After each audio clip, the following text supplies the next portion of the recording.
ஆண்டவராகிய இயேசு கிறிஸ்து பார்த்தீங்கன்னா நமக்காக ஜீவனை கொடுத்த அந்த அன்பு, ஒரு சொட்ட ரத்தம் இல்லாம சிலுவையில நமக்காக அவர் ஜீவனை கொடுத்திருக்கிறார். அந்த அன்பு பெரியது.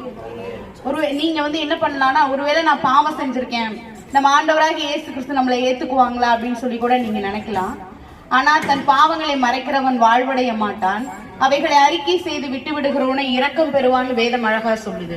ஏன்னா தன்னுடைய பாவங்களை நம்ம ஆண்டவராக இயேசு கிறிஸ்து கிட்ட அறிக்கை செய்யும் போது நிச்சயமா இதுல இருந்து நம்மளை மீட்க அவர் வல்லவரா இருக்கிறார்.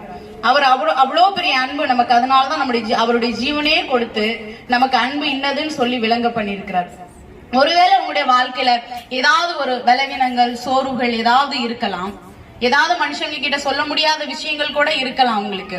அப்படிப்பட்ட விஷயங்கள்லாம் நீங்க ஆண்டவராகி இயேசு கிறிஸ்து கிட்ட சொல்லும் போது நிச்சயமா அதுல இருந்து ஆண்டவர் நமக்கு ஒரு விடுதலை கொடுப்பார். உங்களுக்கு ஒரு கடன் பிரச்சனைகளா இருக்கலாம், ஏதாவது சரீரத்துல பலவீனங்கள் இருக்கலாம், அது எதுன்னு கூட சொல்ல முடியாத ஒரு விஷயமா இருக்கலாம். அப்படிப்பட்ட காரியங்களை நீங்க ஆண்டவராகி இயேசு கிறிஸ்து கிட்ட சொல்லும் போது நிச்சயமா அதுல இருந்து உங்களை விடுதலையாக்கி அவர் உங்களை நிவர்த்தி செய்ய வல்லவராய் இருக்கிறார்.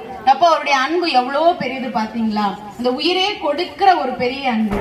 அவரை நோக்கி நீங்க மன்றாடும் போது நிச்சயமா உங்களுடைய எல்லா இக்கட்டுகளுக்கும் ஆண்டவர் விலக்கி காத்துக்கொள்வார்.